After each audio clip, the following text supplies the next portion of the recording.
আল্লাহ যখন জগৎ সৃষ্টি করলেন তখন তিনি ফেরেশতাদেরও সৃষ্টি করলেন, যাদের প্রত্যেকের জন্য নির্দিষ্ট দায়িত্ব নির্ধারণ করেন। মালাকুল মাউত হলেন একজন মৃত্যুর ফেরেশতা। তিনি আল্লাহর পক্ষ থেকে রূহ কবজ করা দায়িত্বে নিয়োজিত আছেন। ইসরাফিল আলাইহি ওয়াসাল্লাম ফেরেশতার জন্মের 1500 বছর পর এবং জিব্রাইল আলাইহি ওয়াসাল্লাম ফেরেশতার 500 বছর পর আজরাইল আলাইহি ওয়াসাল্লাম ফেরেশতার জন্ম হয়। আজরাইল আলাইহি ওয়াসাল্লামের প্রকৃত নাম আজরাইল হলেও সকলের নিকট মালাকুল মাউত নামেই পরিচিত। হাদিসে উল্লিখিত আছে, আজরাইল আলাইহি ওয়াসাল্লাম ফেরেশতার 4টি ডানা আছে এবং প্রত্যেক ডানায় অসংখ্য পালক আছে। প্রত্যেক পালকের অগ্রভাগে একটি মাথা, একটি মুখ ও 2টি চোখ আছে। আজরাইল আলাইহি ওয়াসাল্লাম ডানে ও বামে অগণিত ফেরেশতা তার কাজের সাহায্যের দণ্ডায়মান আছে। আজরাইল আলাইহি ওয়াসাল্লামের প্রধান দায়িত্ব হল মানুষের জান কবজ করা। হাদিসে বর্ণিত আছে, প্রতিটি প্রাণী তার নির্ধারিত সময়ে পৃথিবী ত্যাগ করে। আল্লাহর নির্দেশে মালাকুল মাউত সেই প্রাণীটির জান কবজ করেন। বারা ইবনে আজেব রাদিয়াল্লাহু তাআলা আনহু থেকে বর্ণিত, নিশ্চয়ই ঈমানদারের যখন দুনিয়া থেকে বিদায় নিয়ে পরকালের পথে যাত্রার সময় ঘনিয়ে আসে, তখন উজ্জ্বল শুভ্র চেহারার ফেরেশতারা তাঁর কাছে নেমে আসেন। তাদের চেহারাগুলো যেন এক একটি সূর্যের মতো। তাদের সঙ্গে থাকে জান্নাতি কাফন ও জান্নাতি সুগন্ধি। তারপর মৃত্যুর ফেরেশতা এসে তাঁর মাথার পাশে বসে বলেন, হে পবিত্র আত্মা, আল্লাহর ক্ষমা ও সন্তুষ্টির দিকে বেরিয়ে এসো। রাসূল সাল্লাল্লাহু আলাইহি ওয়াসাল্লাম বলেন, তারপর পাত্রের মুখ থেকে গড়িয়ে পড়া ফোঁটার মতো তাঁর আত্মা বেরিয়ে আসে।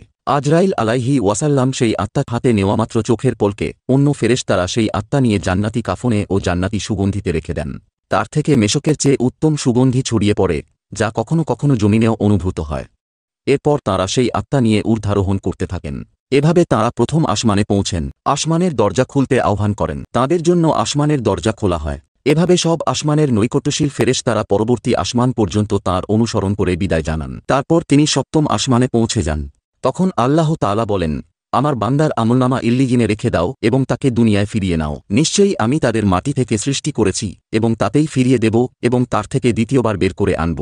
রাসূল সাল্লাল্লাহু আলাইহি ওয়াসাল্লাম বলেন, যখন একজন কাফিরের দুনিয়া থেকে বিদায়ের এবং পরকালের পথে যাত্রার সময় ঘনিয়ে আসে, তখন আসমান থেকে অসুন্দর কিছু ফেরেশতা নেমে আসেন। তাদের সঙ্গে থাকে হামানদিস্তা। তাঁরা তার সামনে বসেন। তারপর মালাকুল মতো এসে তার মাথার কাছে বসেন।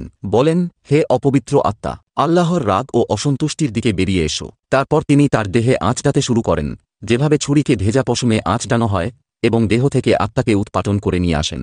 আজরাইল আলাইহি ওয়াসাল্লাম তা হাতে নেওয়ামাত্র অন্য ফেরেশতারা সেই আত্মা হাতুড়িতে ভরে ফেলেন। তার থেকে মৃত পচা লাশের দুর্গন্ধ বের হয়, যা কখনো কখনো দুনিয়ার মানুষও অনুভব করে। তাঁরা একে নিয়ে ঊর্ধ্বারোহণ করেন। এভাবে তাঁরা প্রথম আসমানে পৌঁছেন। তার জন্য আসমানের দরজা খোলার আহ্বান করা হয়, কিন্তু তার জন্য দরজা খোলা হয় না।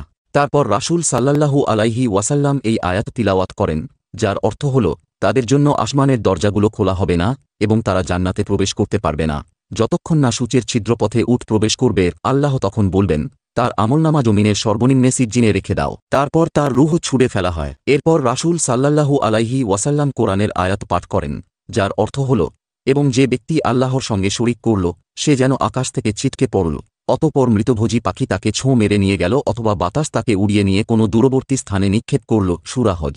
কিয়ামতের দিন, যখন সমস্ত জীবন্ত সত্তা ধ্বংস হবে, তখন আল্লাহ তাআলা ইসরাফিল আলাইহি ওয়াসাল্লাম এর মাধ্যমে শেষ ফুঁ দেওয়ার আদেশ দেবেন। পৃথিবী এবং মহাবিশ্ব ধ্বংস হয়ে যাবে। তখন একমাত্র জীবিত থাকবেন আল্লাহ এবং 4 প্রধান ফেরেশতা। এরপর আল্লাহ আদেশ করবেন মালাকুল মাউতকে সমস্ত জীবনের সমাপ্তি ঘটানোর জন্য। আজরাইল আলাইহি ওয়াসাল্লাম একে একে অন্যান্য ফেরেশতাদের জান কবজ করবেন। এরপর আল্লাহ তাআলা আজরাইল আলাইহি ওয়াসাল্লামকে নির্দেশ দেবেন নিজের জান কবজ করতে। হাদিসে বর্ণিত আছে, আজরাইল আলাইহি ওয়াসাল্লাম তখন পৃথিবীর সমস্ত মৃত্যুর কষ্ট অনুভব করবেন এবং বলবেন, হে আল্লাহ, যদি আমি জানতাম মৃত্যুর কষ্ট এত কঠিন, তাহলে আমি জান কবজ করার সময় আরও মমতা দেখাতাম। আল্লাহ তাআলা তখন ঘোষণা করবেন, আমি সর্বশেষ অবশিষ্ট, মহাপরাক্রমশালী এবং চিরস্থায়ী। এই মুহূর্তে সৃষ্টিগত সম্পূর্ণরূপে নিস্তব্ধ হয়ে যাবে। প্রিয় দর্শক, আমাদের সকলের সামনে মালাকুল মাউতের সাক্ষাৎ নিশ্চিত। তাই আসুন আমরা নিজেদের জীবনের হিসাব করি, আমলকে সুন্দর করি এবং আল্লাহর নৈকট্য লাভের জন্য পরিশ্রম করি।